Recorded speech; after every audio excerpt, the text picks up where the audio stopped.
හොරකම දූෂණය වංචාව නාස්තිය කියන ඒවා නැතිව තමයි අපි අදින් ඉඳන් වැඩ කරන්න පටන් ගන්න. අපි ආවේ 2025 ජූනි 2 36ක් ව්‍යාපෘති කරා පාරවල් කානු පාසල් ගෙවල් මිලියන 1000කට එහා අපි ව්‍යාපෘති කරා මාස 5ක් ඇතුළත. මාස 5ක් ඇතුළත මේ ව්‍යාපෘති ඔක්කොම කරලා මූල්‍ය ප්‍රගතිය 100%ක් මේ මාස 5 ඇතුළත 2025 අපි ලබා දීලා තියෙන දිනම දිනේට අපි ව්‍යාපෘති කරලා මූල්‍ය ප්‍රගතිය පෙන්නලා තියෙනවා. එක ව්‍යාපෘතියක්වත් අසාර්ථක වෙලා නැහැ. ව්‍යාපෘති වලින් ඉතිරි වෙච්ච මුදල් වලින් තව ව්‍යාපෘති දෙකක් කළා ව්‍යාපෘති 38ක් 36යි ආවේ 38ක් බවට පත් කරලා අපි ඒක කරලා අපි ඒක සම්පූර්ණ කරා. ඊට අමතරව මෙහි අපි එනකොට තිබිච්ච මේ ලේඛන කටයුතු වල ඒ වගේම ලේඛන කටයුතු සහ පරිපාලන කටයුතු වල තිබුණා ලොකු දෝෂ. එතකොට වංචා දූෂණ තිබිච්ච ඒවා සම්පූර්ණව අපි නවත්තලා නගර සභාවට කෝටි ප්‍රකෝටි ගානක ඉතුරු කරලා දෙන්න කටයුතු කරලා තිබෙනවා. ඒ වගේම මිල්ටන් වල ව්‍යාපෘතිය ගෙනලා තියෙනවා මම මේ වෙනකොට. මිලියන 650ක් ව්‍යාපෘතියක්. ඒක දැන් ළඟදී අපිට මේ අවුරුද්ද ඇතුළත කරන්න තමයි අපේක්ෂාව.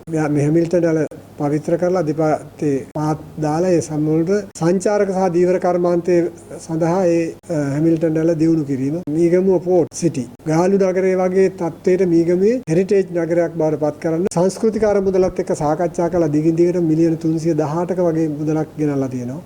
ඒක දැන් පටන් ගන්නට නියමිතයි. ඒ වගේම අපි සැලසුම් කරා විදුලි බල මණ්ඩලයේ ලෙකෝ වෝටර් බෝඩ් සහ සියල් එක එකතු වෙලා මේ නගරේ තියෙන සියලුම ලයිට් කණු ටෙලිෆෝන් කණු ඉවත් කරලා ඒක අන්ඩර්ග්‍රවුන්ඩ් භූගත ටනල් මගින් ගෙනින් මේ නගරේ ලස්සන කරන්න අපි සැලසුම් සකස් කරමින් තිබුණා. ඒ වගේම තමයි අයවැයෙන් 2026 අයවැයෙන් වැඩ ගොඩක් කරන්න හිටියා. අපි දැනට යටිය අපි හදාගෙන යනවා මේ වෙනකොට. ඒ වගේ සංවර්ධන ව්‍යාපෘති ගණනාවක් මේ වෙන විට ආරම්භ කරලා තියෙනවා. ඒවට ප්‍රතිපාදන වෙන් කරගෙන තිබෙනවා. ඒ වගේම තමයි මේ ලයිබ්‍රරි එක. මේ ලයිබ්‍රරි එකේ ඉඩම අපිට තිබුණේ නැහැ. ලයිබ්‍රරි එක හැදුවට. අතර හිටපු පාලකයෝ මේ වෙනත් පිට නගර සභාවට අයිති නැති ඉඩමක තමයි මේ ගෙඩරැගිලි කෝටි ප්‍රකෝටි ගණක් වියදම් කරලා හදලා තියෙන්නේ. දැන් මේ වෙනකොට මේ ලයිබ්‍රරි එක ඉඩම් අමාත්‍යාංශයෙන් නගර සභාවට පවරා ගැනීම සඳහා සියලු ලිපි ලේඛන අපිට දැන් ලැබිලා තියෙනවා. ඒ කටයුතු කරලා තියෙනවා. අඩවල් කැලේ ෆුට්බෝල් ක්‍රීඩාංගණයක් දක්වා දියුණු කිරීම සඳහා අවශ්‍ය සියලු සාකච්ඡා කරලා බිලියන 6කට වඩා දේපලක් අපිට රුපියල් මිලියන 400කට වගේ අපිට මිලදී ගන්න තත්ත්වයට සාකච්ඡා කරලා ඒකත් තව අඩු කරගන්න කටයුතු කරලා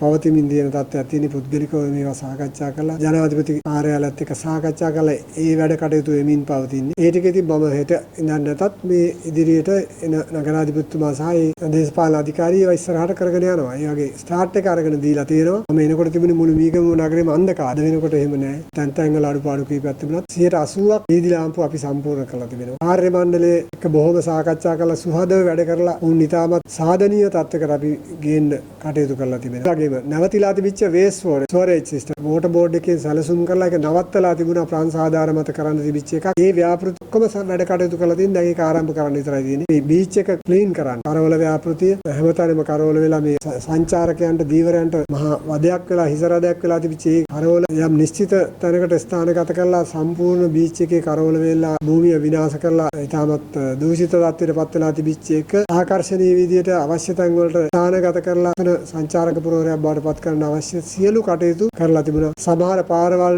ටෙන්ඩර් කරලා පුද්ගලික අංශ පුද්ගලික සංගම් ටෙන්ඩර් කරලා තිබිච්ච තත්ත්වයන් තිබිලා සාකච්ඡා කරලා ඒවා නැවත නගර සභාවට පත් කරගන්න තත්ත්වයට කටයුතු කරලා තිබුණා. කෝටි ගාණක් වටින දේපල භුක්ති විඳින්න තිබිච්ච ඒවා නගර සභාවට අයිති කරගන්න අවශ්‍ය කටයුතු සැලසුම් කරලා තියෙනවා. සමහර සමාජය දන්නේ නැහැ.